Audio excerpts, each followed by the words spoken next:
UFC 306. Here's my experience. I see my haters proud of me now. When I'm around, it's all smiles. I took over my whole town. To give it a rating, I give it a solid 8, 8.5. It kind of fell off towards the main event and main event. They're not the most exciting fights, but they was pretty dominant fights in my opinion. So with that being said, the first fight of the night I want to talk about is Mr. Joshua Van versus Edgar Chavez. That fight was an absolute barn burner. Fantastic fight through and through. Both guys was hurt. Joshua Van got hurt by that spinning back fist, I want to say, what, second or third round, after Joshua Van was just unloading on him. I love the way they opened up the card pretty much. Roll fights was, of course, first, but this fight really opened up the atmosphere inside the spear, and I cannot give any more praise to Joshua Van and Edgar Chavez putting on an absolute beautiful matchup for us. In the upset of the night, we had Caitlin Souza versus Yasmin. Caitlin Souza came out there swinging and swinging hard, and she connected. I thought she was going to get a TKO, but she decided to jump on her neck, and she choked the living shit out of that woman, Yasmin. And fantastic fight. I think she was like a negative or plus 400, 500 fighter, and she made quick work of Yasmin. I can't say anything more better than that. We had Ignacio Baja-Mendez versus Miguel Torres. Ignacio Baja-Mendez, he showed that he is a pure and utterly fantastic striker on the outside. Torres rushed in, he caught a right hand from hell, and he put him down, and he was punching him until the ref told him to stop. Ignacio Baja-Mendez should get a very, very fun fight his next fight out. Who it is, I have no idea, but he looks like a real deal right now.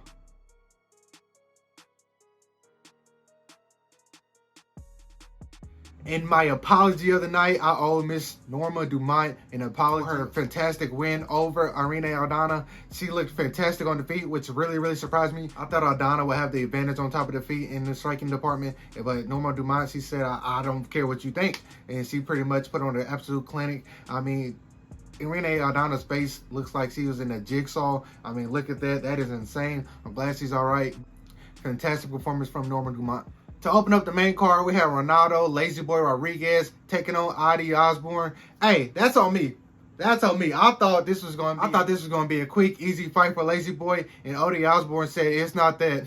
It's not that. I'm talking about, it was evident in, like, I want to say the first couple of seconds. Adi Osborne looked extremely fast, extremely twitchy, and he was putting it on Lazy Boy early in that fight, even dropped him. The way Lazy Boy came back, that is a true Mexican fighter, and I mean that in the most loving way possible. He showed the heart of a true champion in that fight. He did not give up on himself when a lot of fighters probably would have after getting dropped and beat on that much, but he did what he needed to do, and that was one of the better fights of the night in my opinion. Shout out to both these warriors. The next fight after that, I called it in my predictions video, the fight of the night. We had Esteban Ribovics versus Daniel Zellhuber. This fight is everything you can ask for.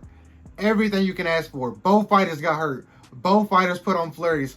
Both of these men put it all out there on the line. Head kicks from elbows to straight hands to the hooks from hell to a spam punch flurry from Esteban Ribovics in the third round. This fight had everything you can imagine. Esteban Ribovics, he came out to can't be touched, and he looked like it for some of the fight. Some of the fight he was getting beat up on, but I enjoyed that fight thoroughly, and I cannot wait to see what both of these guys have next. Esteban Ribovics, you are one of the better fighters in this class right now, and I expect to see you take a step up in competition in your next fight, and I can't wait to see who it is. In some people's main event, we have Brian Ortega versus Diego Lopez. It went to decision.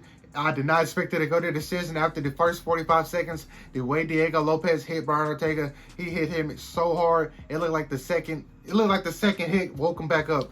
It looked like he was going to sleep out the right hand, the left hand woke him up. That thing was so fast and so crisp. I don't know how Brian Ortega survived that. Brian Ortega has one of the best chins at 145 pounds, and I think he showed it. Too bad his striking doesn't really marry up to it. But Diego Lopez, he calls for a title shot. Who sees him versus Alexander Volkanovski for an interim title shot? I think that would be a fantastic fight for the next step for both of them guys. Alexander Volkanovski coming off of getting knocked out by Ilya, and Diego Lopez coming in on a furious hot streak right now. That would be a fun fight to make. When they make it, I have no idea, or if they even go that way. I think that's the way they should go. Brian Ortega, I think he's moving up to 155. Best of luck to him. I hope he does fantastic. He looked okay. In the co-main event of the night, we have Valentina Shevchenko taking on Alexa Grasso for the third time in this trilogy. This fight was not exciting. It wasn't exciting in my opinion. I mean, Valentina Shevchenko did what she needed to do. It was a very dominant win. I mean, there's no doubt that she won that fight. I mean, she was just wrestled Alexa Grasso. Alexa Grasso really didn't have much besides some submission attempts, which some of them was really, really close, but she survived it, so it really doesn't mean much. It was an okay fight, not the world best barn burner or anything like that, but she reclaimed her title. I think next in line is Miss Manon Farrow or Erin Blanchfield. One of those two ladies again the next title shot, I believe. I'm excited to see either one. Hopefully it's a striking fest because Valentina is a pretty good striker in my opinion. Well, she's probably one of the better female strikers in the world right now.